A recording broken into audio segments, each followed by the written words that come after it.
Hello बच्चों, जय हिंद। तो आज फिर से क्लास 12th की केमिस्ट्री का 12 क्वेश्चन लेंगे, जिसमें 12 एमसीक्यू रहेंगे। तो ये सभी एग्ज़ाम और बोर्ड परीक्षा दोनों के लिए इम्पोर्टेंट होंगे। तो चलिए स्टार्ट करते हैं। पहला क्वेश्चन आपकी स्क्रीन पर पढ़िए और पहले आप जवाब दीजिए और फिर उसके बाद मिलान करिए कि कितने आपसे सही बन रहे हैं। तो पहला क्वेश्चन, क्यूमीन से फिनॉल के निर्माण में कौन सा उत्पाद प्राप्त होता है? उपोत्पाद प्राप्त होता है, उत्पाद नहीं, उपोत्पाद। इसका इंग्लिश में लिख दें, इसको बोलते हैं बाई प्रोडक्ट। क्या बोलते हैं? By product. ठीक है, बाई प्रोडक्ट मतलब सह उत्पाद। इसको और शुद्ध हिंदी में क्या बोल सकते हैं? सह उत्पाद। यानी मुख्य उत्पाद के साथ सह उत्पाद क्या बनता है? तो ऑप्शन देखिए, ऑप्शन में है एस्टल्डिहाइड, एसीटोन, एनिसोल, आर्थोक्रिसॉल। तो आपको याद होगा, तो जल्दी बताइए। आंसर नंबर बी करेक्ट हो जाएगा, एसीटोन। अच्छा, इसका आईयूपीएसी नाम क्या है? प्रोपेनोन। तो कभी कभी आईयूपीएसी नाम भी दे देता है प्रोपेनोन, और कभी कभी कॉमन नेम दे देता है एसीटोन। और इसका मुख्य उत्पाद क्या है? फिनॉल। क्यूमीन से फिनॉल बनाने का। ठीक है, तो फिनॉल तो है ही है, सह उत्पाद पूछा था। ठीक है ना? तो ऑप्शन नंबर क्या हो जाएगा?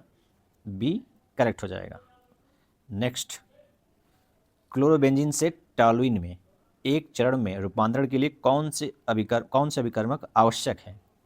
किससे क्या बनाना है? क्लोरोबेंजीन से। किससे बनाना है? क्लोरोबेंजीन से। हालांकि ये जो टॉलुइन बनेगा उसमें केवल CH3 जुड़िएगा, Cl बरकरार रहेगा, और आर्थो पर CH3 जुड़ सकता है या इसके पैरा पोजीशन पर CH3 जुड़ सकता है।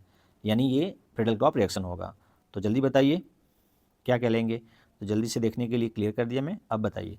देखिए, सोडियम नाइट्राइट HCl बिल्कुल नहीं, मेथिल क्लोराइड और निर्जल AlCl3 ये ले सकते हैं, लेकिन और भी सुटेबल आंसर देख लीजिए।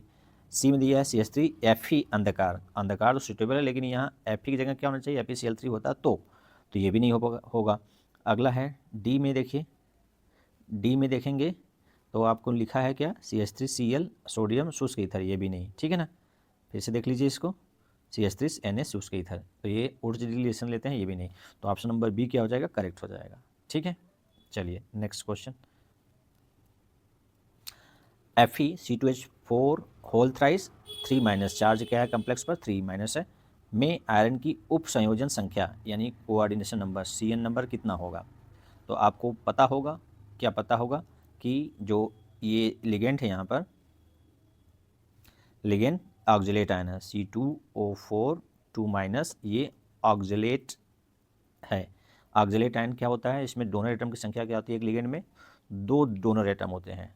दाता परमाणु कितने हैं? 2, और उसकी संख्या कितने यहाँ दी है? 3। तो 2 गुणे 3, तो जितनी दाता परमाणु होती है वही उसकी क्या होती है? संयोजन संख्या होती है। उप संयोजन संख्या क्या होती है? किसी लिगेंड में उपस्थित दाता या जितने दान करने वाले डोनर एटम होते हैं वही उसकी उप संयोजक संख्या होती है। तो इसकी संख्या कितनी हो जाएगी? 6। तो ऑप्शन नंबर किस में दिया है? ए में दिया है। ठीक है। अच्छा, ज़्यादातर बच्चे क्या करेंगे? ये संख्या देखेंगे लिगेंड का 3, तो 3 पर टिक करके आ जाएंगे। तो ध्यान रखना है कि आपको जानना पड़ेगा कि लिगेंड का प्रकार कैसा है। ये मोनोडिंडेट है, डाइडेंटेट है, या ट्राइडेंटेट है, या हेक्साडेंटेट है, किस तरह का लिगेंड है, उसमें दाता परमाणु कितने हैं ये ध्यान देना होगा। तो ये ऑक्जिलेट में कितने होते हैं? 2। इसी तरह से EN में, एथेन 1,2 डाइमीन में कितने होते हैं? 2। ठीक है। और EDTA में कितने दाता परमाणु होते हैं? कमेंट करके बताइए, EDTA में कितने दाता परमाणु हैं। चलिए नेक्स्ट क्वेश्चन। निम्नलिखित संकुलों में से कौन सा ज्यामितीय समयावता दर्शाता है? तो 4 ऑप्शन है। ए में है हेक्सा एमीन कोबाल्ट थर्ड, दूसरे बी में है हेक्सा पेंटा एमीन क्लोराइडो कोबाल्ट थर्ड, तीसरे में है die tetrammine die क्लोराइडो cobalt third, और चौथे में है पेंटामीन नाइट्राइटो, या नाइट्रो कर सकते हैं, ओ लगा है तो ONO है, नाइट्रो कोबाल्ट थर्ड। तो इसमें आप क्या देखकर लगाएंगे? ऑप्शन बताइए। तो देखिए, ज्यामिति के लिए 2 प्रकार के हैं, सिस और ट्रांस।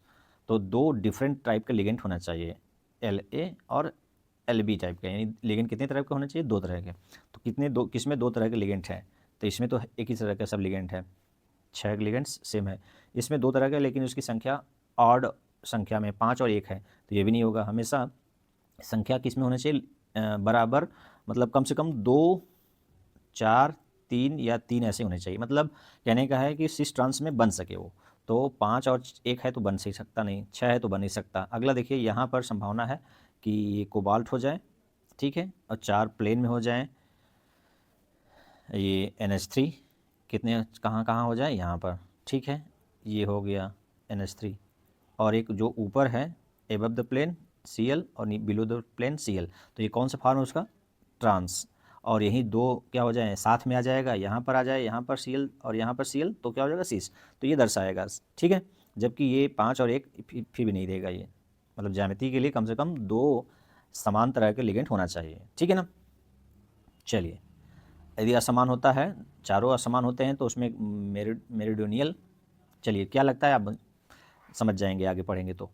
चलिए, निम्नलिखित में से कौन सा परिवर्तनीय ऑक्सीकरण अवस्था नहीं दर्शाता है, यहाँ ध्यान दीजिएगा, नहीं दर्शाने वाला कौन है, इसमें कौन सा ऑक्सीकरण संख्या परिवर्तित नहीं दर्शाता है, तो ऑप्शन है स्कैंडियम, मैग्नीज, क्रोमियम, कॉपर। तो आपको पता है ना, कितनी बार से आप पढ़ रहे होंगे कि मैग्नीज सबसे ज़्यादा ऑक्सीकरण अवस्था प्रदर्शित करता है, +2 से लेकर +7 तक, तो ये तो कई प्रकार का शो करता है, और कॉपर भी +1 और +2 दोनों दर्शाता है, क्रोमियम भी +2 से लेकर +6 तक दर्शाता है, तो ये तीनों क्या हो गए, विभिन्न प्रकार के ऑक्सीकरण परिवर्तनीय ऑक्सीकरण अवस्था दर्शाते हैं।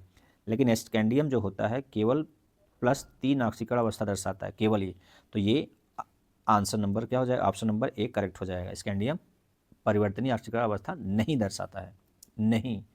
अगला क्वेश्चन, बेंजीन डाइजोनियम क्लोराइड के बेंजीन में परिवर्तन के लिए कौन सा विकर्मक प्रयुक्त किया जा सकता है। ऑप्शन है कॉपर और HCl, पानी, एथेनॉल और कॉपर साइनाइड। तो आपको याद होगा, डाइजोनियम क्लोराइड से बेंजीन बनाने के लिए आप या तो एल्कोहल का इस्तेमाल करते हैं, किसका, एथेनॉल का, या H3PO2 का, हाइपोफास्फोरस एसिड का इस्तेमाल करते हैं। 2 तरीका है, तो ये तो दिया नहीं है, ये नहीं दिया है, तो आप ऑप्शन कौन लगाएंगे, एथेनॉल, ठीक है, और एथेनॉल के साथ कराएंगे रिएक्शन तो क्या बन जाएगा, बेंजीन बन जाएगा, ठीक है, बेंजीन। अच्छा, एथेनॉल किस में ऑक्सीकृत हो जाएगा, कमेंट करके बताइएगा कि एथेनॉल, ये तो बेंजीन बनेगा, नाइट्रोजन बनेगा, और ये किस में बनेगा, एथेनॉल किस में जाएगा, कमेंट करके बताइए। अगला, जब मेथिलेमिन HNO2 के साथ नाइट्रस अम्ल के साथ अभिक्रिया करता है तब उत्सर्जित गैस है, कौन सी गैस होगी। ऑप्शन है nitric oxide, nitrogen gas, ammonia gas, NO2 gas. तो क्या होगा, कौन सी गैस, तो आप जानते हैं ना, एमीन को नाइट्रस एसिड के साथ क्या करते हैं, गर्म करते हैं, तो आपको क्या मिलेगा, HNO2 के साथ करेंगे तो ये बन जाएगा एल्कोहल, और बाई प्रोडक्ट क्या होगा, N2 गैस, कौन सी गैस, N2 नाइट्रोजन गैस, ठीक है। तो ऑप्शन नंबर किस में दिया है, बी में, बी वाला क्या हो जाएगा करेक्ट, नाइट्रोजन गैस, ठीक है। नेक्स्ट 8th क्वेश्चन, क्लोरोफॉर्म में एसीटोन का विलयन। देखिए, यहाँ पर आपको ऑप्शन के अनुसार जाना होता है, तो क्लोरोफॉर्म CHCl3 और एसीटोन प्लस CH3COCH3, ठीक है। तो ये क्या का विलयन, ऑप्शन क्या दिया है, राउल्ट नियम का पालन करता है, स्थिर क्वथनांकी बनाता है, राउल्ट नियम से धनात्मक विचलन दर्शाता है, राउल्ट नियम से ऋणात्मक विचलन दर्शाता है। तो आप पढ़े होंगे उदाहरण में कि ऋणात्मक विचलन प्रदर्शित करने वाले यौगिकों या विलयन के उदाहरण, तो क्लोरोफॉर्म CHCl3 और एसीटोन आपस में ऋणात्मक यानी हाइड्रोजन बंध बनने की वजह से क्या हो जाते हैं, इनका आयतन घट जाता है, तो किस तरह का विचलन प्रदर्शित करते हैं, ऋणात्मक, तो ऋणात्मक विचलन प्रदर्शित करते हैं, ठीक है ना। कौन सा ऑप्शन हो जाएगा, ऑप्शन नंबर डी। तो चलिए अगला क्वेश्चन, ये क्वेश्चन पिछले वीडियो में किसी क्वेश्चन आ चुका है, फिर से ये सेट में दूसरे में आया है, तो इसका आंसर आप जानते होंगे, नहीं जो वीडियो देखें वो देख लें। इसका आंसर क्या हो जाएगा, ऑप्शन नंबर सी हो जाएगा। कैसे हुआ है मैं एक बार समझा चुका हूँ, फिर से समझा देता हूँ क्या क्या दिया है। देखिए क्वेश्चन पढ़ लीजिए पहले। एक मोलल KCl विलयन का हिमांक, यह मानते हुए कि KCl जल में पूर्णतया वियोजित हो गया है, जल के लिए KF का मान इतना 1.86 केल्विन kg मोल इनवर्स दिया है। तो क्या क्या दे दिया है आपको, दे क्या दिया है, मोललता दे दिया है, एक मोललता 1 मोलल दे दिया है, KF दे दिया है, ठीक है ये, और आपको निकालना है विलयन का विलयन का हिमांक। तो निकालने के लिए फार्मूला यूज करिए कि m दिया है, KF दिया है, और डेल्टा TF बराबर क्या होता है, KF × m, इसका वैल्यू रख दीजिए, इतना आ गया डेल्टा TF, और डेल्टा TF और TF में क्या अंतर होता है, तो विलायक का क्वथनांक ज़्यादा होगा, विलयन क्वथनांक कम होगा, घटाएंगे तो वही क्या होता है क्वथनांक हिमांक में, बार बार में क्वथनांक यदि बोल दिया होगा तो सुधार लीजिएगा। हिमांक में अवनमन क्या होता है, विलयन का हिमांक और विलायक का हिमांक ज़्यादा, विलयन का हिमांक कम, तो इसमें से घटा देंगे। तो लेकिन निकालना है TF, तो TF बराबर ये इधर ट्रांसफर करेंगे, पक्षांतर कर देंगे, तो 0 पानी का कितना होता है हिमांक 0 डिग्री सेल्सियस, तो 0 डिग्री सेल्सियस में कितना घटा देंगे, डेल्टा TF कितना है 1.86 घटाएंगे, तो घटाने पर क्या आ जाएगा, माइनस में आ जाएगा वैल्यू, क्योंकि 0 में से इतना घटाएंगे तो ये माइनस में आ जाएगा। तो विलयन का हिमांक में विलयन का हिमांक कितना हो जाएगा -1.86, और पानी का कितना होगा 0 डिग्री।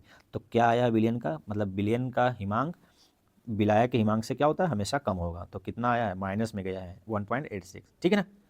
चलिए अगला क्वेश्चन है 10वां। एक गैल्वानिक सेल विद्युत अपघटनित सेल की भांति व्यवहार करता है, कब, जब, ऑप्शन के अनुसार जाइए। ई सेल ई बाह्य के बराबर हो जाए, ई बाह्य ई सेल के से ज़्यादा हो जाए, ई सेल ई बाह्य से ज़्यादा हो जाए, या ई सेल 0 के बराबर हो जाए, तो कौन सा ऑप्शन सूट होगा कि एक गैल्वानिक सेल विद्युत अपघटनी की सेल की तरह काम करेगा। सेल 2 प्रकार के होते हैं, लेकिन कब किस में बदल जाएगा, तो आप पढ़े होंगे कि जब बाह्य सेल का पोटेंशियल सेल के पोटेंशियल से ज़्यादा हो जाए, तब वह क्या हो जाएगा, एक विद्युत अपघटनी सेल की तरह काम करेगा। और जब ई सेल और ई बाह्य सेल जब रहेगा तो कोई पोटेंशियल यानी कोई विद्युत धारा प्रवाहित नहीं होगी। और जब ई सेल बाह्य सेल से ज़्यादा होगा तो ये गैल्वानिक सेल की तरह काम करेगा, और जब बाह्य सेल ज़्यादा हो जाएगा ई सेल से तो ये विद्युत अपघटनी की सेल की तरह काम करेगा, ठीक है ना। चलिए आगे 11वां क्वेश्चन। छद्म प्रथम कोटि की अभिक्रिया के लिए वेग स्थिरांक का मान किस पर निर्भर करता है, केवल ताप पर निर्भर करता है, कम मात्रा में उपस्थित अभिकारकों की सांद्रता पर निर्भर करता है, बहुत अधिक मात्रा में उपस्थित अभिकारकों की सांद्रता पर निर्भर करता है, अभिकारकों की सांद्रता पर निर्भर नहीं करता है। तो ऑप्शन आप इसको खोज के बताइएगा, एक क्वेश्चन आपके लिए रहेगा, ठीक है, कि आप इसका आंसर क्या देते हैं वाकई में बताइए, ठीक है। चलिए इस क्वेश्चन देख लीजिए, पढ़ लीजिए, फिर आंसर दीजिएगा। चलिए लास्ट क्वेश्चन 12वां क्वेश्चन। निम्नलिखित में से किसके बीच अभिक्रिया के कारण फ्रक्टोज फ्यूरनोज वलय बनाता है। अच्छा क्वेश्चन है, लाजवाब क्वेश्चन बनाता है CBSE बोर्ड।